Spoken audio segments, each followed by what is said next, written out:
morning, and thank you very much for joining us. I am Yori Folari. As you recall, on Sunday there was news of the power grid collapse. Some of the offshoots of this was power going out entirely at the airport, the Murtala Mohammed Airport, and much was made of that in the press. But on the same day, hours later, power was indeed fully restored. And so today we'll be looking at the troubled power sector in our country. And our guest is actually Yemi Oke, Professor of Energy and Electricity Law at the University of Lagos. He's currently not in the country, but we won't let that stop us. We can connect with him remotely. Good morning to you, Prof.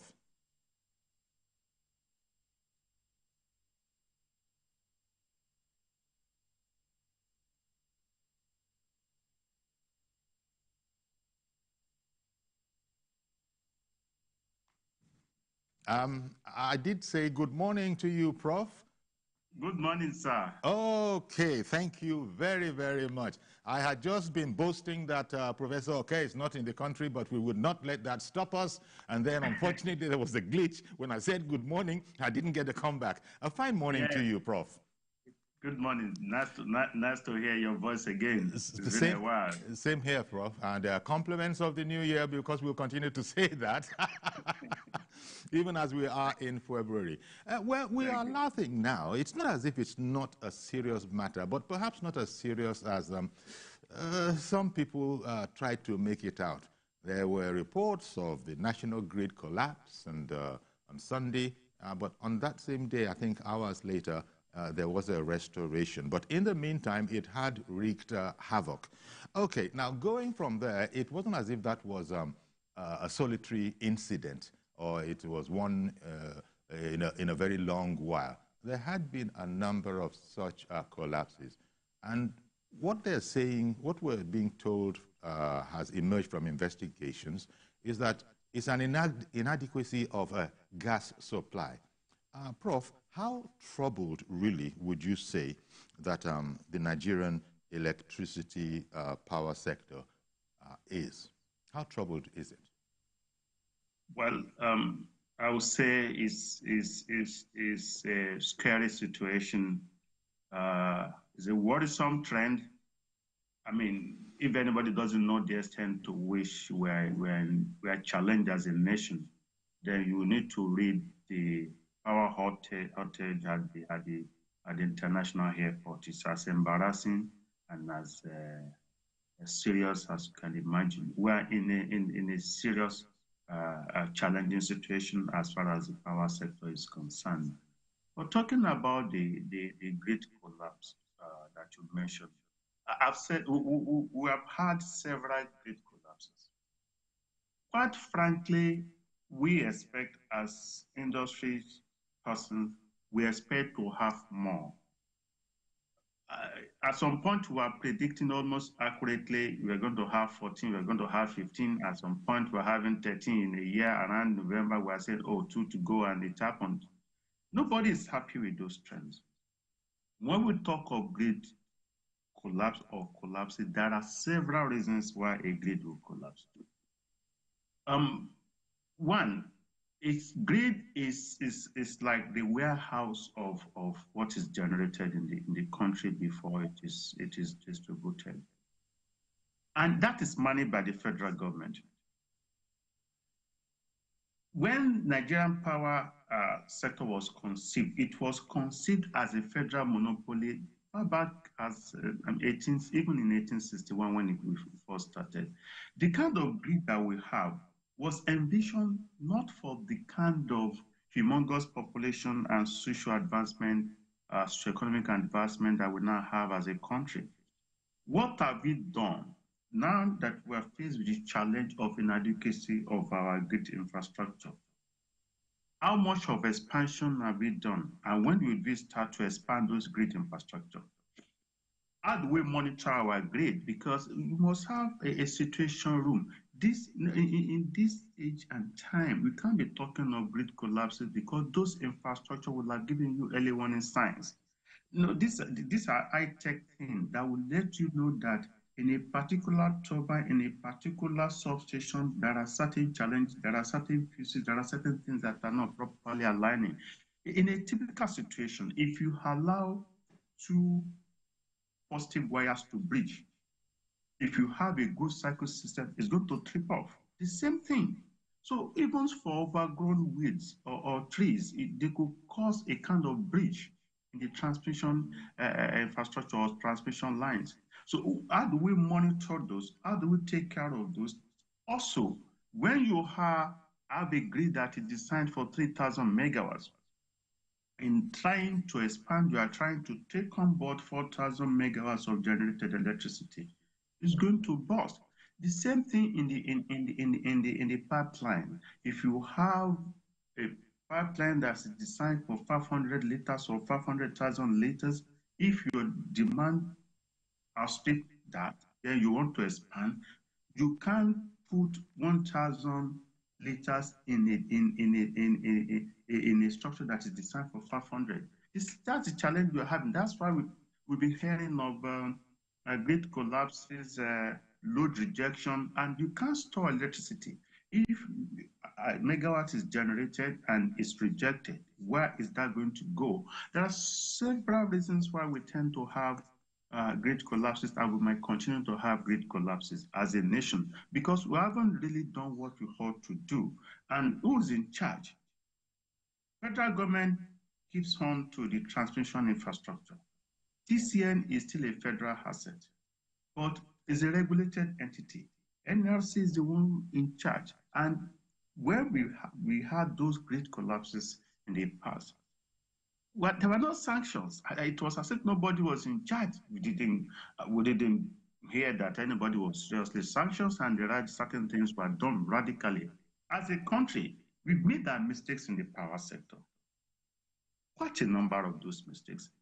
Now, we must be ready to start to take certain serious critical decisions, tough decisions as a country, both at the level of the grid infrastructure and the entire power sector as a sector. Indeed, Prof. Thanks for that overview, because part of the answer to the question I was thinking of are already embedded in your opening overview. But I was going to ask the part that the National Electricity Regulatory Council is supposed to be playing in all of this. And it has also been said that they themselves, that body itself, seems to lack the structures, facilities to effectively do its job. Because one of the things I'm thinking about is that surely if they would have seen this coming, if all was well. And then two, there have been a number of efforts at ameliorating this situation. You recall, Prof, in fact, you shared something with me, I think it was last week or so, something about observations on the effort to MAPI, the meter acquisition, that initiatives where, look, let's spread these meters as wide as possible so we can get revenue from being able to monitor consumption and all of that. But even that couldn't be pulled off effectively, such that the NERC had directed such monies to indeed be refunded. But even that has become something of a quagmire, not to call it a mess. So one begins to look at the whole process of regulating, and I would actually substitute the word understanding the power sector and the power grid in the country. I mean, it does seem to be in a comatose state. Perhaps that's the way it seems to those of us that are outside looking in. That's an important observation you've made, and you made those observations quite correctly. Once you privatize, supposedly, the only job of a government is effective, serious-minded, knowledge-based regulation, because government cannot continue to be a player. So with the privatization, then we had the NERC, meaning government now was ready to regulate. Effective regulation is a question of the framework the law that you have to regulate and the regulatory instruments that have been put in place, as well as how do you deploy and apply those laws to achieve set objectives in this sector. I think we are challenging that. For several years, since 2005, we've been talking about the fact that this law, the Electric Power Sector Reform Act, then was not a law meant to operationalize the power sector, because we pointed out several errors, well over 200 documented. We gave it to them, and government couldn't immediately amend the law then, because then, according to them, because we reached out to them, they said they just privatized, and it wouldn't make sense to start to change the goalpost when a crucial goal was just scored. That made sense. After privatization, we said, oh, now this law will undermine the power sector. It took a while. We just had a law. They even changed by the name reform. It was a law meant to reform the power sector, no doubt. But now that we are done reforming, we now needed the law to regulate the sector. We just had that few months ago with the signing of the Electricity Act 2003 by President Bola. So meaning we are just about to start. But even most of the suggestions we made in the old law, quite frankly, have been incorporated, but not effectively implemented, because it's still early to start to now measure those. But then, effective regulation is key. The regulator is central to the success of the sector, of any sector. So everybody, I think there seems to be a consensus of opinion among Nigerians and industry players and observers that we haven't had the fortune of serious matter regulation in the power sector, because government is no longer involved. And if you don't effectively regulate, it will be challenging. Let me allude briefly to what you mentioned as to MAP, Meter Access Provider. We used to have CAPME. CAPME was a kind of a credit scheme that would give Nigerians access to buy meters and pay after a while. Now, meaning if you want to buy a meter, you can procure meter, pay 25,000 naira, then your subsequent electricity bill will have a bit of credit to get back to your money with which you purchase the meter, because meters are supposed to be assets of the discos. Then that company was working, and all of a sudden they changed it to MAP, Meter Asset Provider, which was somewhat similar, but given to corporate entities distinct from the discos. What we realized was that most of the discos are still indirectly owners of MAP. And that was supposed to be a repayment structure for Nigerians that are paid for meters. And we are saying, since this MAP started, how many Nigerians have been credited, have got refunds for meters they purchased? All is not well. Somebody was in charge or still in charge of those things. And we're not seeing the effectiveness, because Nigerians ought not to pay for meters ordinarily. They just ought not to pay for poles. They ought not to pay for transformers and all those assets. But then, we are where we are because we are challenged in terms of effectiveness of regulation. Everything boils down to regulation. Even TCN, that is still federal government, within the federal government purview, is a regulated entity. But how much of regulation do we have? At the level of TCN, in this age of artificial intelligence, AI, you mean you have a transmission infrastructure, and you cannot have a station like a situation room where you monitor all the entirety of the transmission infrastructure that you have in the country, and you get early warning signals and signs from those to know where those challenges and forces are coming from. So, I mean, we still a lot of challenges. I don't even know what to say. I don't want to do anybody, but it seems overwhelming. And know my worry, sir. One last point on that. Know my worry. In 2012, I was almost going to call a bad name. We had what was called Manitoba Hydro issue. Manitoba Hydro was a Canadian entity known in Canada. Manitoba Hydro had transmission management contract with with Nigerian Transmission Company to come and manage this so-called transmission infrastructure in 2012. Okay. That 2011. When, the contract was shrouded in secrecy, I raised serious objections. Because nobody was listening to me, I now had to write. I actually commissioned a research paper, an article that I published, and I deliberately published the article in University of Manitoba Law Journal so that the Canadian audience will hear that their company was about to fail in Nigeria because certain things were not being done right, and it was going to bring about or create a kind of corporate responsibility issues. Of course, the Manitoba contract burst within months after I wrote the papers, and people started saying whether Yemi Oke had access to certain intelligence, either from Canada or Nigeria. And I said, no, because we're not doing the right thing. Manitoba Hydro was to manage the transmission infrastructure. They left 2012, 2013, they left. Now we have Siemens. And when Rewani, the renowned Rewani and I appeared on another station, we're talking about this Siemens thing. It seems to be a bit optimistic, and I wasn't as optimistic as a practical person on the field.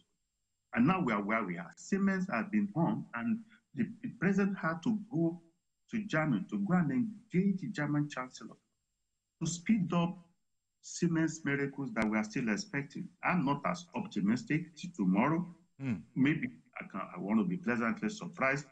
I felt Siemens deal will go the way of the Manitoba as predicted in Manitoba, also as predicted in Siemens, because I saw the contract, I saw something that I wasn't quite comfortable with. But then I'm not the regulator.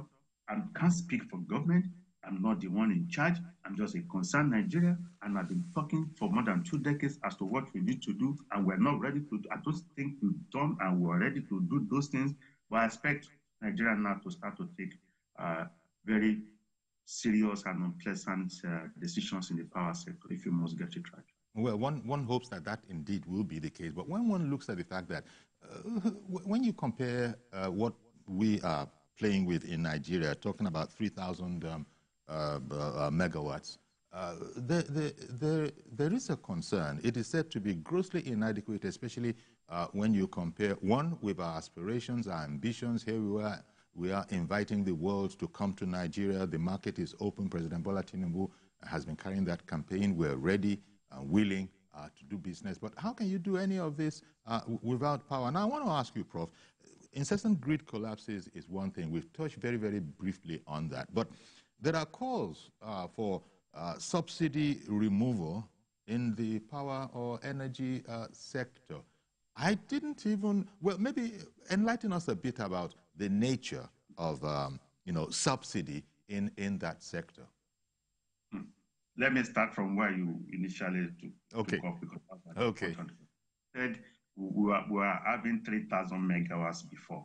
To let Nigerians know we're in a deep mess and we need to do something urgently. If we're not having power, nobody's going to develop. We're not going to develop anyway. So let's be realistic. We're having 3,000 megawatts before privatization. More than 10 years after privatization, we're still oscillating around 3,000, 4,000. And we privatize, meaning not significant megawatts have been added despite privatization. And there are documented challenges and reasons why that is so. And that's not the topic for today anyway, because it talks about a whole lot of structuring issue, privatization issues that we'll be talking about. I will not stop talking about it. So, if we are generating even less than what we are generating then, and government now spending more in the supposedly privatized power sector, definitely you don't need a social to tell you that all is not well with the power sector in Nigeria, and invariably Nigeria. We'll get there. We're all optimistic we'll get there. Coming to the issue of subsidy,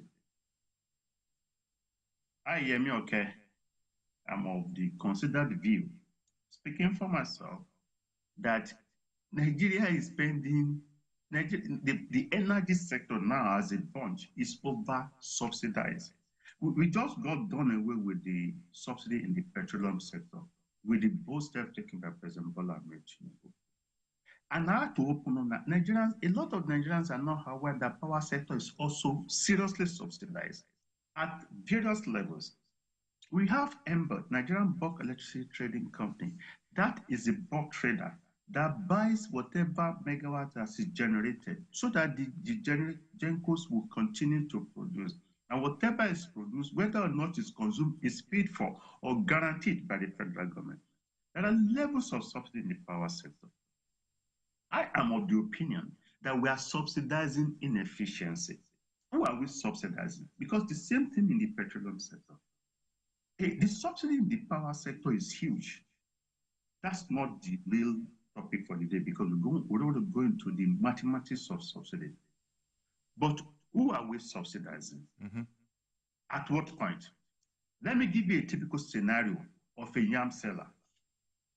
As a government, we want to subsidize yam consumption by Nigerians, either boiled or fried yam. And we keep giving money to the yam seller. Buy 2 bags of yam, get 50% discount, supply yam to Nigerians. We are subsidizing waste. The yam seller will go and buy rotten yam and peel off the waste and only be able to fry like 10 or 15% of the 2 bags of yam to the end users. So if you want to subsidize yam consumers, we'll say yam seller. We will subsidize the place of yam given to Nigerians. The man or woman selling yam will go and buy edible yam that are healthy so that most of the yam will not go to waste. So meaning you are subsidizing actual consumption, not the production. So we are subsidizing waste. In the UK, they subsidize power. But you go to get the bill of an average person living in the United Kingdom. You're going to see the electricity bill. You're going to see the actual amount that government is paying or has paid or will be paying to the generator, to the distribution companies, not generation. So when you subsidize hugely at the level of generation and transmission, you have not factored in transmission losses. Mm-hmm. If you subsidize 5,000 megawatts, by the time it gets to the tables of Nigerians to consume for electricity, for ironing, to watch TVC and other stations, the actual megawatts that is really available in terms of subsidy might be less than 2,000 megawatts. So you've subsidized waste. So you don't subsidize effort, you subsidize result. So then what are we subsidizing? The discourse will tell you about their cost per unit of megawatts or cost per unit of kilowatt. Let's do the mathematics. Cost includes everything you spend, both for gas, both for your personnel and the rest. And we have challenges in collection, lack of efficiency in bill collection. And those will now go into subsidies of the federal government. Government is now paying for inefficiency even in collecting bills. Some homes, some estates, you have 10 flats, 8 of the flats are bypassed, 2 flats are the one paying for the power consumed in a particular location, and you are now subsidizing. We are subsidizing waste and inefficiency.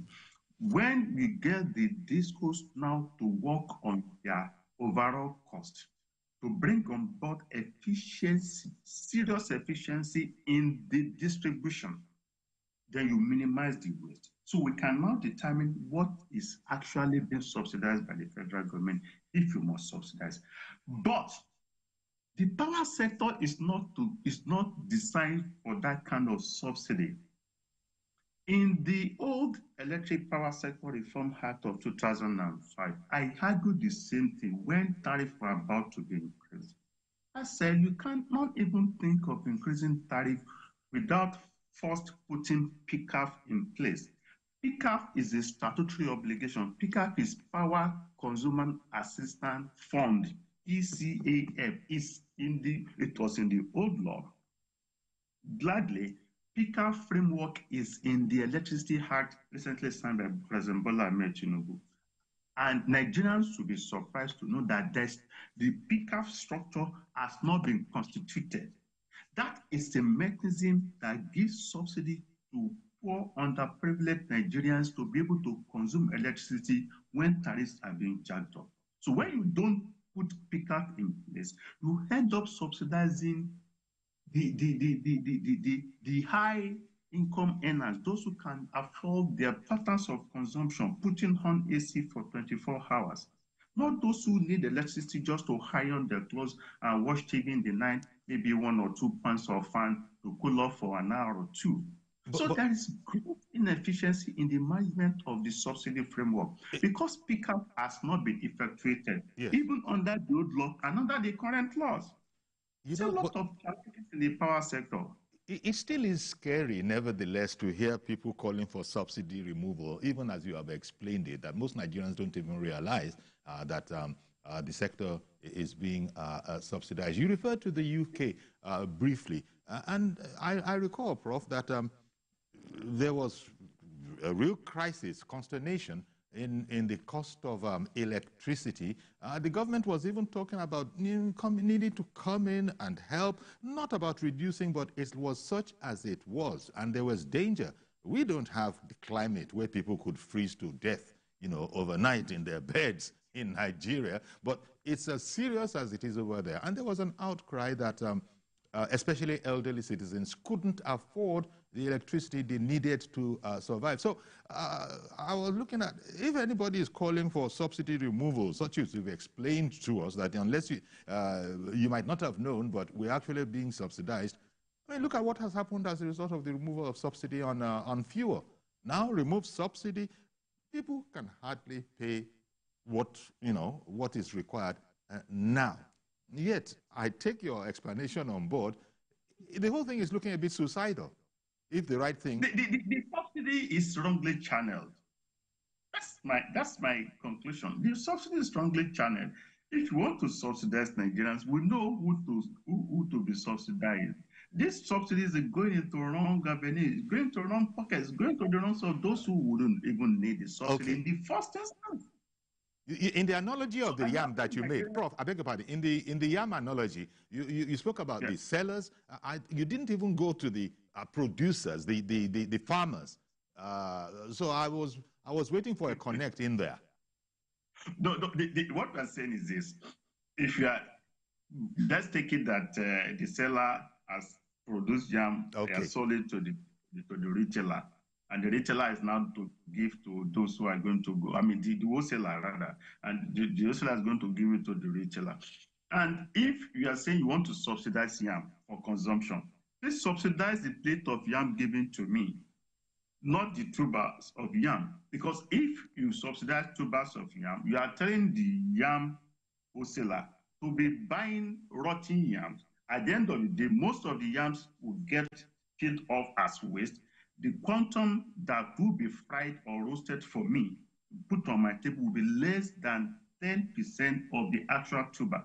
All right. Meaning, we've been subsidizing waste. That's just the analogy. So if you want to subsidize, we know who to subsidize. And Nigerians really, who really need these subsidies, honestly, but if you give them 2-3 hours of electricity per day, they will be fine. It's just to iron their cloth and do basic things. If they can depend on the regularity of such a minuscule supply.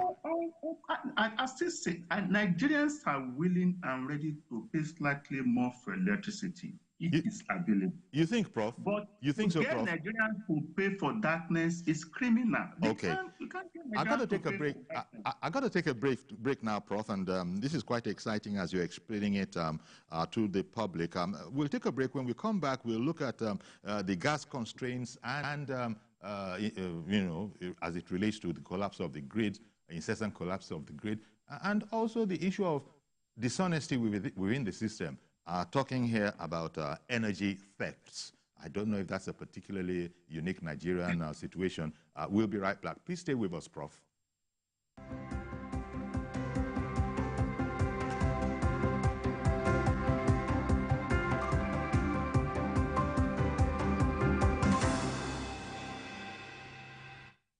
Our home, threatened by man's activities, with fears of mass extinction on the rise. On Green Angle, we examine the issues that affect our environment, seek solutions to put us on track, to secure and restore a cleaner and greener world for generations to come.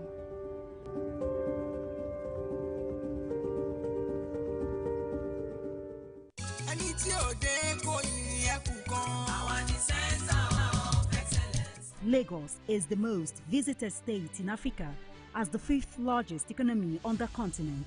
Covering the state and its government is no mean feat, it's a busy beat.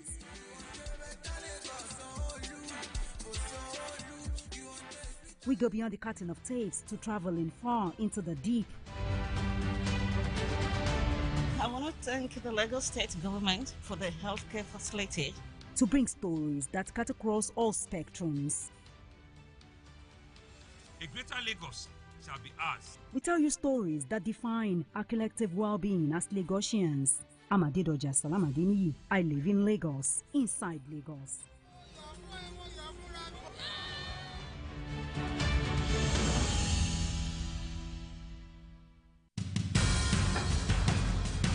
Information is power, information is security, information is knowledge. On Labor Lens, we believe that working people around the world have real questions of their own. They want to know how the world of work operates, what it means to the employer of labor, how policies affect workers in the workplace. On Labor Lens, I ensure we engage effectively the organized labor, organized private sector, and government to get out of them information workers are in need of. I am Sharon Ijason, asking questions that make you get sense of the workplace.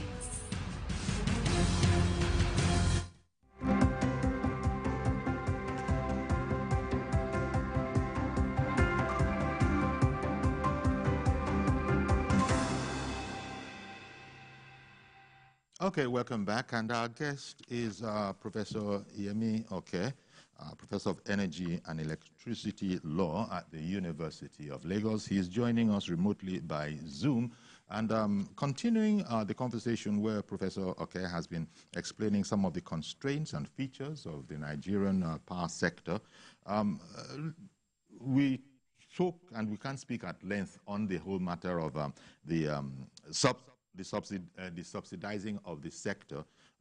Okay, but just before I continue, Reverend Dominic has come on the line. Good morning to you, Reverend Dominic.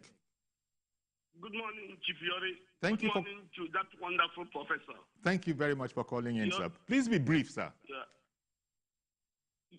Yori, the issue of power in Nigeria, I think you can hear me, have become a troublesome. In the sense that in 1999, when this government when Democrats come into power, nobody, even the professor, did not believe we will stay 10 years and we will not have a stable power.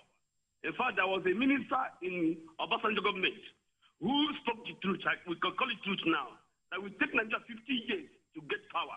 And when everybody cried, in fact, government have to go back to press and say, we did not say that. But the technos, where we are now, is like we're going to get up just 50 years. God forbid, to get that power. But you know, what is bothering me is this. After unbundling the NEPA, we know, the system become more complicated than before. I told you last year, November, I have a prepaid meter I've been using since 2012. I bought it with 25,000 naira. I had professor say they shall give us meter and we repay. Nobody has paid me that for 25,000 naira since 2012. November, they came to get it off.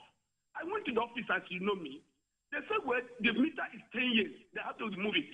I said, you know, for the first day you gave me this meter, it will expire by 10 years. You're not making a provision for now on. Now you're putting me to what they call postpaid.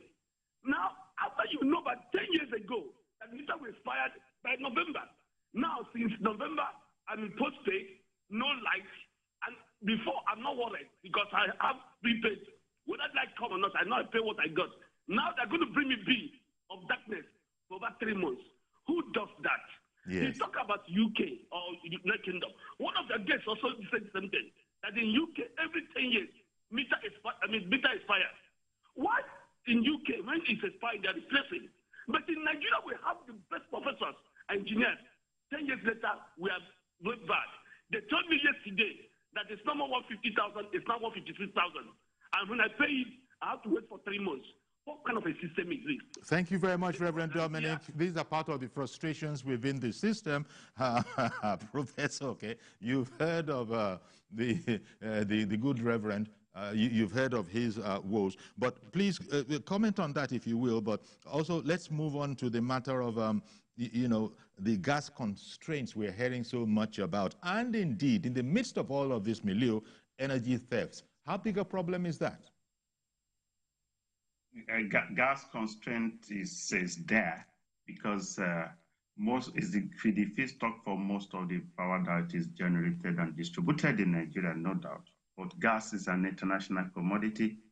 So meaning, you know, the reality on ground is such that on the one hand, gas is being demanded all over the world as a hugely crucial product. Then we have the Petroleum Industry Act. We had some regulations before. Now it's now being codified in the Petroleum Industry Act. And Nigerian gas producers are supposed to have domestic gas obligation, meaning if you are producing 10 cubic feet of gas, you have to reserve like 2, 3 for local consumption. That is the law. That is an ambitious law because what are the incentive for them to produce gas? Gas, before they produce, is bought and sold in international markets at prevailing international prices. I said so. If with the increase in dollar, an average gas producer will prefer to sell at export rate because we can't be producing gas at competitive rate for local consumption, meaning the gas producer should produce gas at a loss. No business person will want to go and venture into a sector and produce at a loss because government is not going to refund the money. Those are the issues that brought about subsidy, indirect subsidy in the power sector before. But Nigeria is a hugely endowed country when we talk of gas. How much of gas production are we doing? How much of gas production are we doing even for the so-called CNG, for domestic gas, which is called LPG, liquefied petroleum gas, for industrial gas, and others for NLNG and the rest? So there is shortage of gas production in Nigeria, not gas reserve. We have huge gas reserve in Nigeria in several billions, but we are not producing enough gas. That is one. Two, aside gas, can't we look at other options to generate electricity? So gas and hydro would seem to be the most cost-effective, the cheapest options. But there are several options to generate power. So gas constraint is there, and we have some of the gas-fired plant now about to be privatized. We are saying, oh, don't privatize yet, wait a few months, you know, so that we can put things together so that the privatization will not go the way of the privatization of the discos. But then, we're not producing enough gas. Assuming we produce enough gas, we've been hearing of hydro generation, trapped megawatts. Some of the turbines are generated power through gas. They cannot evacuate onto the national grid for the same reason that I mentioned, because there will be grid collapses, meaning this container is designed for 500 liters. Yeah. Now you have produced 1,000 liters. You can't pour it in. This pipeline is produced to take so amount of liters. Now you have expanded in terms of social infrastructure, economic activities beyond the pipelines that is laid. Have you laid additional pipelines? Have you created additional reservoirs? I see the challenge, like Prof. I beg your pardon for interrupting you.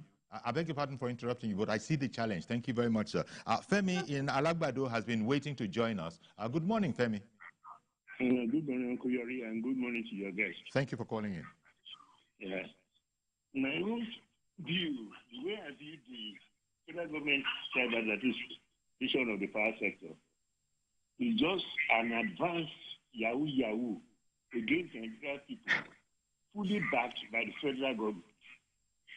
In the sense that I don't understand when you say something to somebody, you must have done due diligence as to what he is needed to run that office. He now buys it and feels that it can be giving you power on estimated deal. You have done your due diligence. You must know that you are going to give meter to people before you can buy that company. You bought it. Now, for almost 10 years, they are running those things the way they like. Number two, I want to ask your guest, is it impossible for us to divest, to become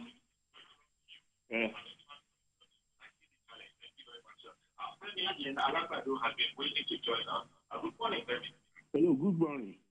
Oh, we've gone past that. Please continue. Don't bother. We've gone way past that. That was a delayed feedback. Femi Nalagbado. Oh dear.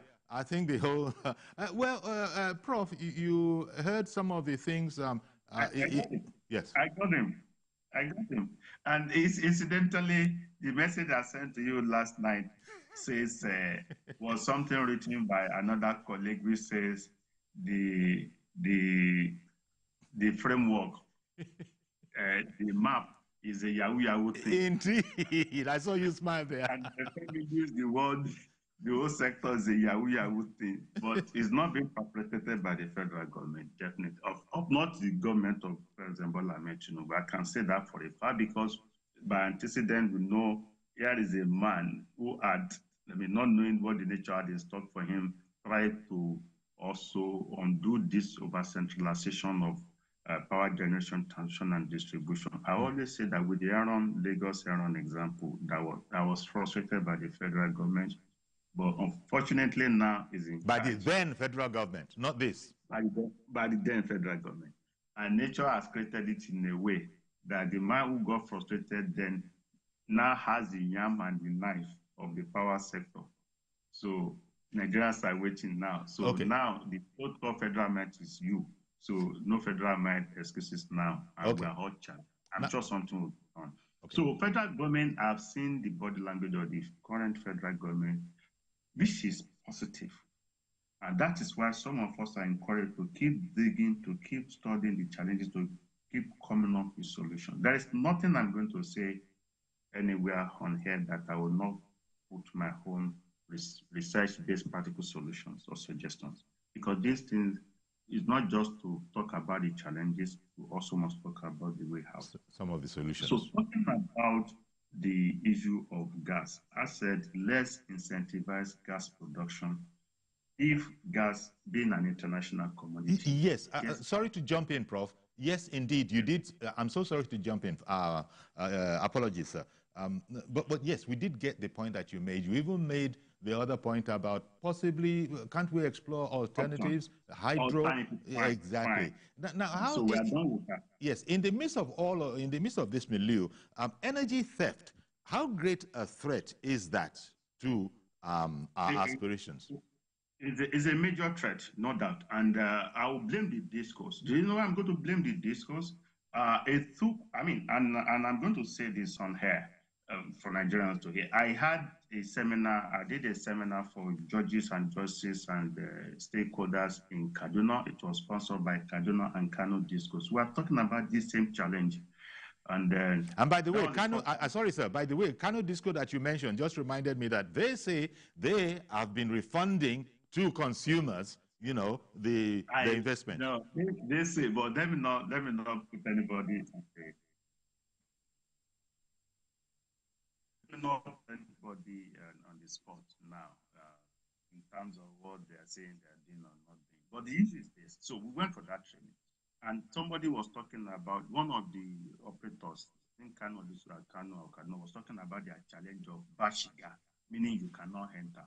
You can't enter and you are supplying them electricity. You can't enter to take stock or reading of their meter for purpose of billing.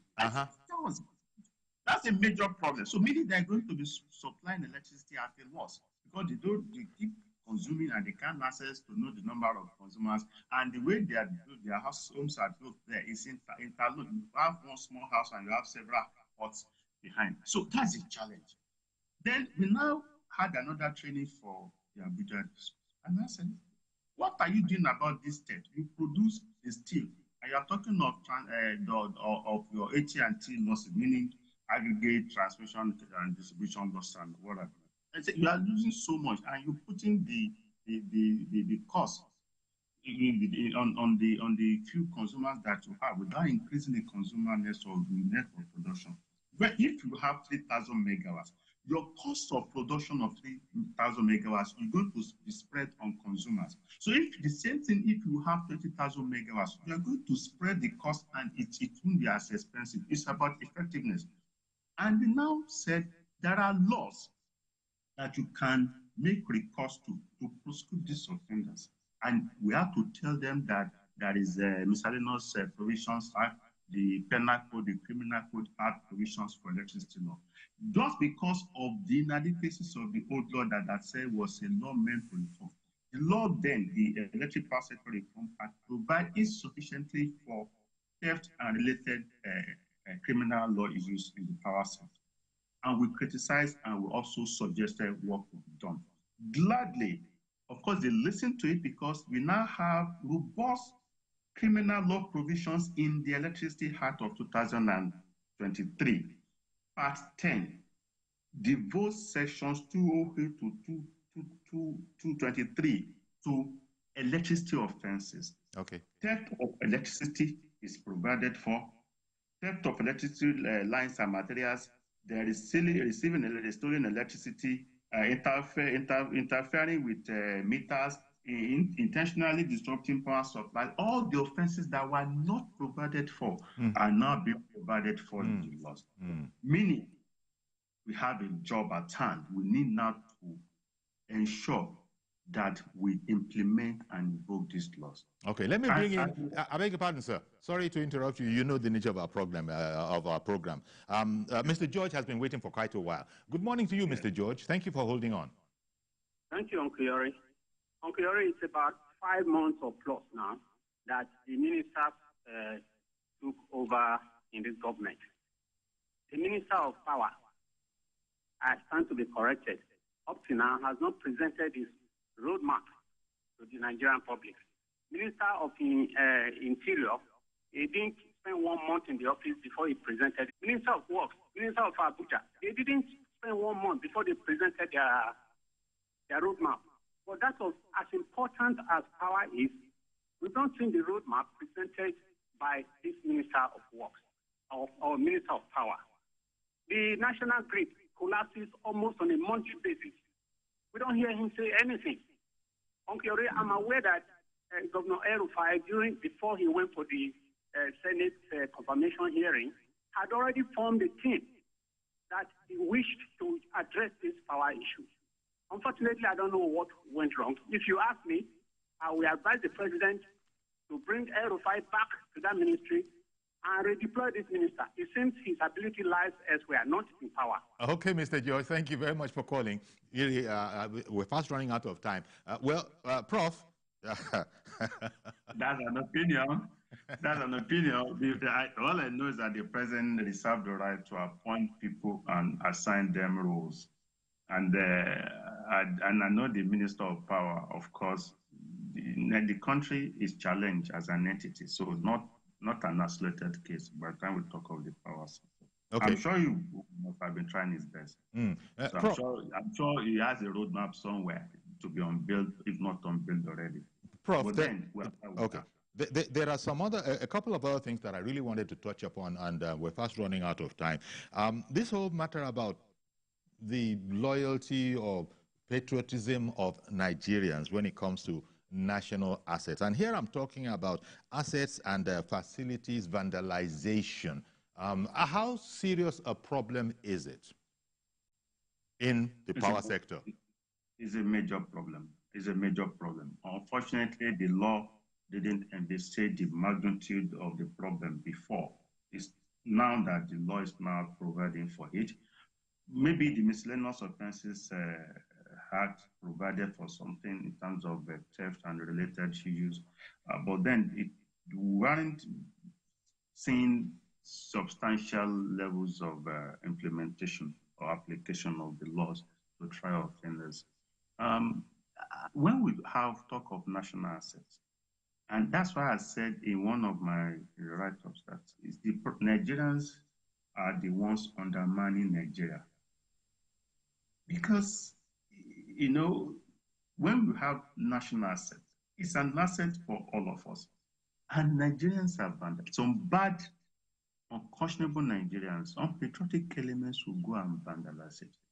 If you vandalize our assets, how do you expect that there will be power supply? What is the reason for the vandalization? Is it just so that the administration of the day shall fail or not be able to deliver on its promises? Or is it outright common criminal stealing in order to convert to other uses? I mean, what is the best intelligence you have in this regard? Akuyori, is a criminal is a criminal, irrespective of the intention. And it's not only in the power sector. The rail lines, people go there to cut off those metals. The newly constructed rail lines, Lagos-Ibadan, they go there and they have to replace all those things from time to time. Inherently, some people are wicked and criminally minded. And the law must go frontally against them and give them maximum punishment for their offenses without missing words. And trials should be accelerated, maximum punishment and consequences should follow. It's not only in the power sector. Okay. It's by the power sector because from time to time it's vandalized. Uncle Yori, let me confess on here. In my university, Hammond cables are being vandalized routinely. And the entire university community had to be thrown into darkness. And it took the doggedness of the vice chancellor, of course, to weed out a lot of those elements. They will remove Hammond cable today. 2 weeks later, another station, Hammond cable. A length costs millions, even in a university. So this is one. So this is a major problem, Prof. It's a Nigerian thing, and it's not only federal. I'm sure not only our university of Lagos. I'm sure that universities are facing it. And electrical cables are something that you don't even go near except you have the experience. When we are talking about this electricity theft and bypass, I called one of the training. One of the things I said to them. One, I told them they weren't deploying the laws, and the laws were there. We opened their eyes and they started doing something in that regard.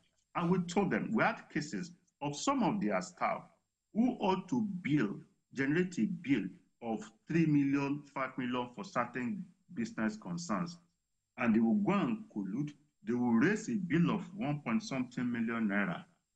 Then they will go behind the scene to collect a bribe of 1 million naira. And the going concern makes a profit of 2.something million naira of expected electricity bill I ought to pay. And the bill will be shifted to Nigerians by way of tariff, whatever, adjustment. Because there were internal collusion even at the level of the discourse. And we pointed that out. Some of the discourse, of course, took up the challenge and they started looking inwards to deal with criminal elements within their rank and file. Well, so Nigerians who are disposed to criminality, no doubt. We're going to have to leave it. Well, unfortunately, we're going to have to leave it here, Prof. And I mean, hearing from you, you are a researcher in the sector.